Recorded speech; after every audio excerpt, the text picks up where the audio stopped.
हम बचपन से सुनते आए हैं कि मेरी हाइट इसलिए छोटी है क्योंकि मेरे घर में सब छोटे हैं। अगर ये बात सही होती कि जेनेटिक्स ही है जो हाइट डिसाइड करती है, तो चाइना ने अपनी एवरेज हाइट को इतना कैसे बढ़ा लिया पिछले 30 से 40 सालों में, और हम वहीं के वहीं उल्टा और एवरेज हाइट पे छोटे हो गए हैं। पहले चाइनीज़ की हाइट हमसे इंडियन से थोड़ी छोटी होती थी, लेकिन अभी वो लंबे हो गए हैं और हम और छोटे होते जा रहे हैं। इसके क्या रीज़न है, उस पर आज बात करते हैं। जेनेटिक्स एक रोल सही प्ले करती है कि कितनी हाइट आपकी होगी, लेकिन उससे कहीं ज़्यादा ये मैटर करता है कि न्यूट्रिशन आपका कैसा है, उस बच्चे का हेल्थ केयर सिस्टम उसको कैसा मिला हुआ है, और सैनिटेशन कैसा है, और लिटिल बिट जनरल नॉलेज। अगर ये सब चीज़ें नहीं हैं तो फिर आपकी जेनेटिक्स चाहे जैसी भी हो, आपका हाइट उतना नहीं बढ़ेगा जितना होना चाहिए। और चाइना ने 1980s में एक पॉलिसी रिफॉर्म की जिससे उन्होंने अपने जेनेटिक्स को इतना सुधार दिया जितना हमने कभी सोचा भी नहीं था, और हम वहीं के वहीं हैं जहां पहले थे। इसमें सबसे बड़ी प्रॉब्लम स्टार्ट होती है चाइल्डहुड या प्रेगनेंसी से लेकर के। तो चाइल्डहुड में कहते हैं कि 2 साल तक अगर बच्चे को प्रॉपर न्यूट्रिशन दिया जाता है तो वही एक बेस होता है कि उस बच्चे की हाइट कितनी सही से बढ़ेगी, क्योंकि वही एक एज होता है जहाँ पे बच्चे को प्रॉपर न्यूट्रिशन मिलता है और उसकी बॉडी का एक्सपेंशन होता रहता है बहुत रैपिड तरीके से। तो अगर 2 साल तक न्यूट्रिशन सही मिला, मतलब 2 साल तो बेयर मिनिमम है, उसके बाद भी चाहिए होता है, लेकिन हमारे यहाँ पे उस चीज़ की कमी ही बहुत थी। हमारे यहाँ पे न्यूट्रिशन का नॉलेज ना माँ बाप को था, ना हेल्थ केयर सिस्टम के पास ढंग से था। हम लोग जो मिलता गया वो बच्चे को खिलाते गए। जो प्रॉपर न्यूट्रिशन चाहिए, जिसमें प्रोटीन, फैट, ये सब के कंपोनेंट्स होने चाहिए थे, वो सब हमारी डाइट से मिसिंग थे। दूध ही एक सोर्स था जो बच्चे को थोड़ा बहुत हेल्प करता था, लेकिन दूध भी एडल्ट्रेशन के कारण बच्चे अभी वैसे नहीं हो पा रहे हैं जैसे पहले हुआ करते थे। पंजाब की जियोग्राफी में देख लोगे, पंजाब हरियाणा जहाँ पे दूध अच्छे क्वालिटी मिलता है, तो वहाँ के हाइट है एवरेज इंडियन की हाइट से ज़्यादा ही है वहाँ पे।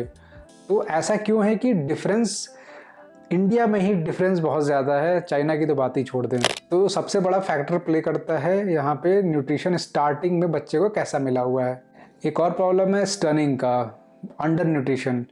हमारी बहुत सी आबादी है जिसको ढंग का दिन का मील नहीं मिल पाता है, तो वो एक अंडर नरिश्ड होते हैं, मतलब उनको खाना प्रॉपर जो मिलना चाहिए वो तक नहीं मिल पाता है। देखा होगा आपने कहीं पे, जैसे कि जो गरीब मजदूर बहुत ज़्यादा गरीब होते हैं, उनकी बॉडी कितनी ज़्यादा पतली होती है। उनके बच्चे को भी देखोगे आप कि इतने ज़्यादा पतले होते हैं कि उनको साफ साफ देख पता चलता है कि इसको खाना नहीं मिला है। तो अंडर न्यूट्रिशन भी एक बड़ा फैक्टर है जो भारत की एवरेज हाइट को थोड़ा कम किए हुआ है। और हमारे यहाँ सबसे बड़ा प्रॉब्लम है सैनिटेशन का। अगर साफ़ सफाई घर के आसपास या जहाँ पे बच्चा रह रहा है वहाँ के आसपास नहीं रहती है, तो उसकी वजह से बीमारियाँ बच्चे को लगती हैं। बचपन में अगर बीमारियाँ ज़्यादा लग गई तो जो उसकी बॉडी का ग्रोथ हार्मोन उसे ग्रोथ प्रोवाइड करना चाहिए, वो डिसीज़ से लड़ने में अपना सारा एनर्जी लगा देता है, और जिससे ग्रोथ थोड़ी सी रुकी जाती है। तो एक सैनिटेशन भी बहुत बड़ा रोल प्ले करता है अपने यहाँ पे। हेल्थ केयर भी सबसे बड़ा रोल प्ले करता है, क्योंकि अगर हेल्थ केयर में अगर आपको सही इन्फॉर्मेशन नहीं दी जाती है, या जैसे कि लोग सेल्फ मेडिकेशन ट्राई कर लेते हैं अपने घरों पे, अपने बच्चों पे, कि अगर ये कोई बीमारी हो गई है तो ये कुछ रेमेडीज़ है उसको खिला दो, सही हो जाएगा। जबकि कई बार आपको डॉक्टर को दिखाना पड़ता है बच्चे को कि उसके बॉडी में क्या मिनरल्स की कमी है या किस कंटेंट की कमी है ब्लड में। वो चेकअप तो बच्चों में यहाँ पे कराया ही नहीं जाता है। ये हेल्थ चेकअप का एक बेसिक फंडा है, लेकिन ये हेल्थ केयर हमारे सिस्टम में इतना बेकार है कि ना किसी को नॉलेज रहती है कि एक बार टेस्ट कराया जा सके। जब बहुत ही सीवियर बीमारी हो जाती है तब जाके हम सोचते हैं कि ब्लड चेकअप करा लेना चाहिए, जबकि ये फंक्शन हमेशा साल में 2 बार का होना ही चाहिए, कम से कम 1 बार तो होना ही चाहिए। अभी ये लोगों में अवेयरनेस आ रही है धीरे धीरे, लेकिन फिर भी बहुत कम पॉपुलेशन है जो अपने साल में एक बार अपना ब्लड टेस्ट करा पाती है। इकोनॉमिक ग्रोथ भी एक अच्छा रोल प्ले करती है। इंडिया की इकोनॉमिक ग्रोथ चाइना के कंपैरिजन में अभी भी काफ़ी पीछे है, लेकिन ऐसा ही नहीं है कि सिर्फ और सिर्फ इकोनॉमिक ग्रोथ ही बहुत मैटर करता है, क्योंकि अगर इकोनॉमिक ग्रोथ मैटर करता तो हमारे यहाँ की एलीट जो कैटेगरी है उनकी हाइट भी बहुत सही होनी चाहिए थी, जो कि दिखती नहीं है। ऐसा नहीं है कि अभी जो लोग अवेयर हो रहे हैं उनकी बात नहीं हो रही, लेकिन जो पिछले की 10-15 साल या 20 साल की पीढ़ी है उनकी भी एवरेज हाइट उतनी नहीं है जितनी एलीट वहाँ के चाइना के लोगों की है। तो इसका सबसे बड़ा सलूशन तो यही रहेगा कि एक्सरसाइज आप कितना करते हो, क्योंकि बोन्स को चाहिए, आपकी बॉडी को चाहिए एक्सरसाइज, रेजिस्टेंस चाहिए।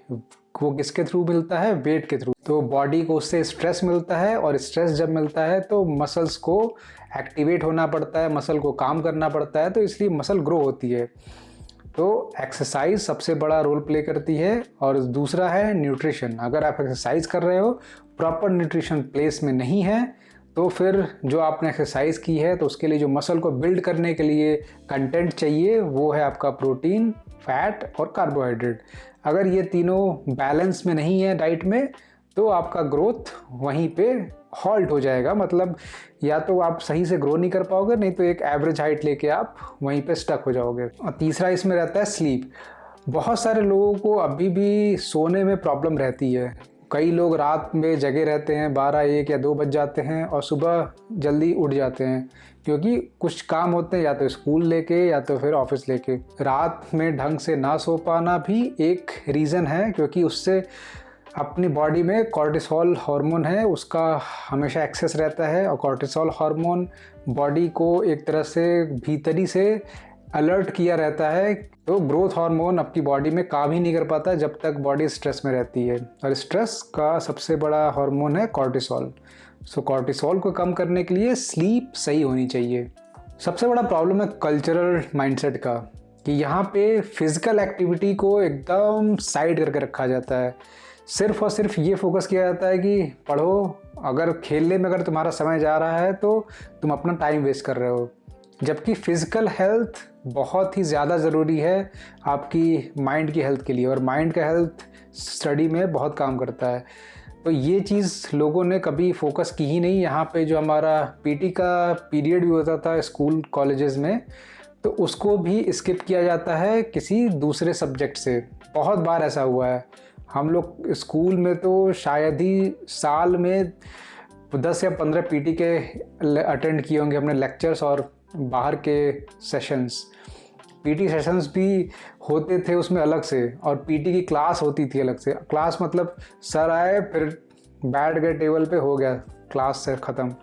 तो पीटी के सेशंस भी एक तरह से लगता था कि बहुत ही अलग से कोई सेशन रखना पड़ेगा बच्चों को देने के लिए, जो कि वेस्ट ऑफ टाइम है।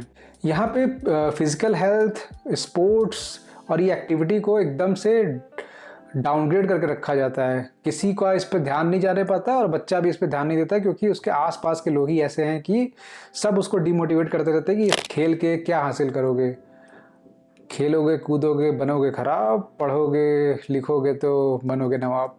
ये डायलॉग तो सुना ही होगा। और इसमें पेरेंट्स और टीचर्स का एटीट्यूड भी एक बहुत बड़ा प्रॉब्लम है।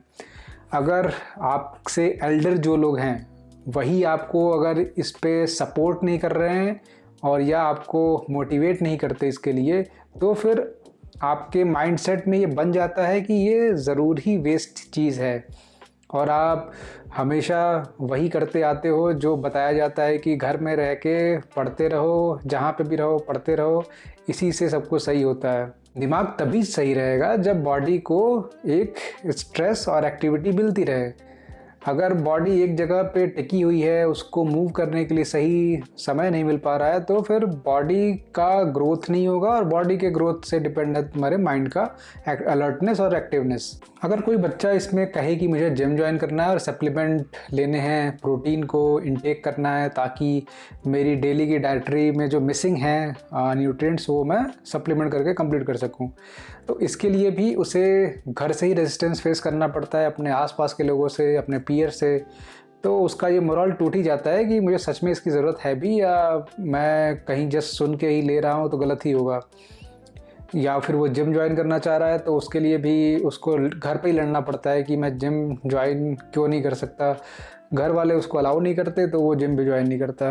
वो तो जो उसके अंदर की फिज़िकल एक्टिविटी के थ्रू उसकी स्ट्रेंथ बढ़नी चाहिए थी वो बढ़ नहीं पाती है, और बॉडी वीक रहती है और माइंड भी वीक रहता है। इसीलिए एक बार कभी विवेकानंद ने कहा था कि तुम्हें गीता पढ़ने से ज़्यादा बेहतर है कि तुम फुटबॉल खेलो, क्योंकि अगर तुम्हारा शरीर ही वीक है तो फिर तुम चाहे किताब कोई भी पढ़ लो, तुम्हें वो ना ढंग से समझ में आएगी ना उसमें तुम एक्सेल कर पाओगे कभी भी। सो फिजिकल हेल्थ बहुत ज़्यादा इसमें नेसेसरी है तुम्हारी ग्रोथ के लिए। और एक प्रिंसिपल है फर्स्ट 1000 डेज़ का।